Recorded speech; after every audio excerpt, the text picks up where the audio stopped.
Mereka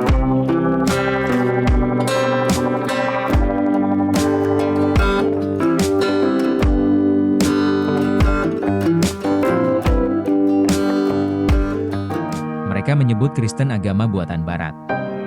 Mereka bilang Islam tumbuh alami, tanpa paksaan. Tapi mengapa? Di negara-negara yang paling anti agama, Kristen yang justru menang? Bukan Islam, bukan Hindu, bukan Buddha, tapi Kristen. Uni Soviet, Rusia negara ateis gagal membunuh salib.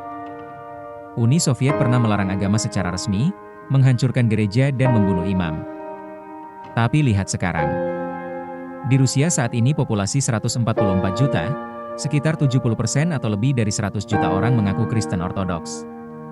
Sementara Muslim hanya sekitar 11% atau 15 juta orang. Salib bangkit kembali. Bahkan setelah dilumpuhkan oleh komunis selama puluhan tahun. Cina. Komunisme tak mampu hentikan Injil. Cina adalah negara komunis yang masih aktif membatasi agama.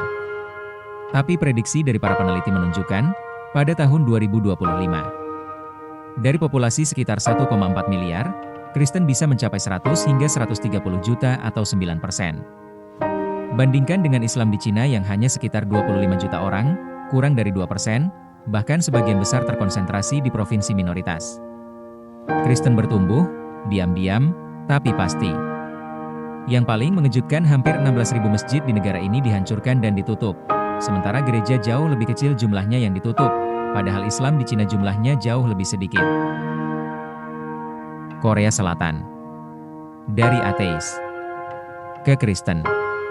Korea Selatan dulu bukan negara Kristen. Tapi sekarang, dari populasi 52 juta, sekitar 31% atau 16 juta orang adalah Kristen. Sementara Islam, kurang dari 0,4%, atau sekitar 200.000 orang saja. Tanpa syariat, tanpa negara. Tapi Kristen menang. Korea Utara. Negara paling ateis. Tapi Injil tidak mati. Korea Utara dikenal sebagai negara paling anti-agama di dunia. Gereja-gereja dihancurkan, Alkitab dilarang, dan kepemimpinan Kim menciptakan kultus pribadi sebagai pengganti iman. Tapi Injil tidak mati. Di balik tirai besi, diperkirakan ada 300.000 hingga 400.000 orang Kristen rahasia dari total populasi 26 juta. Islam?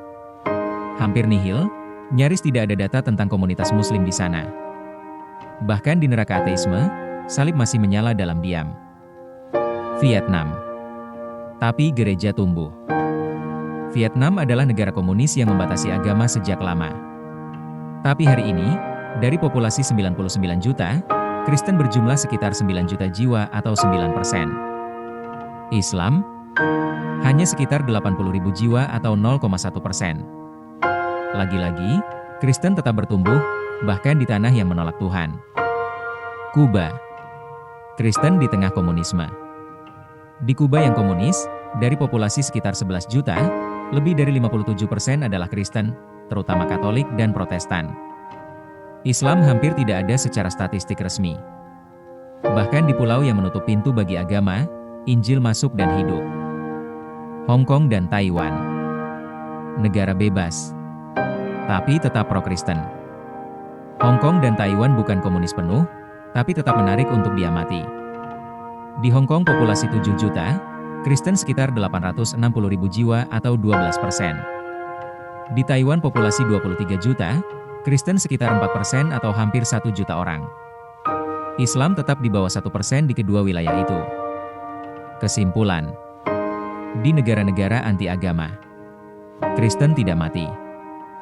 Bahkan tumbuh, diam-diam, tanpa bantuan negara. Sementara Islam, yang sering klaim sebagai agama pertumbuhan tercepat, tak mampu menunjukkan angka di wilayah-wilayah ini.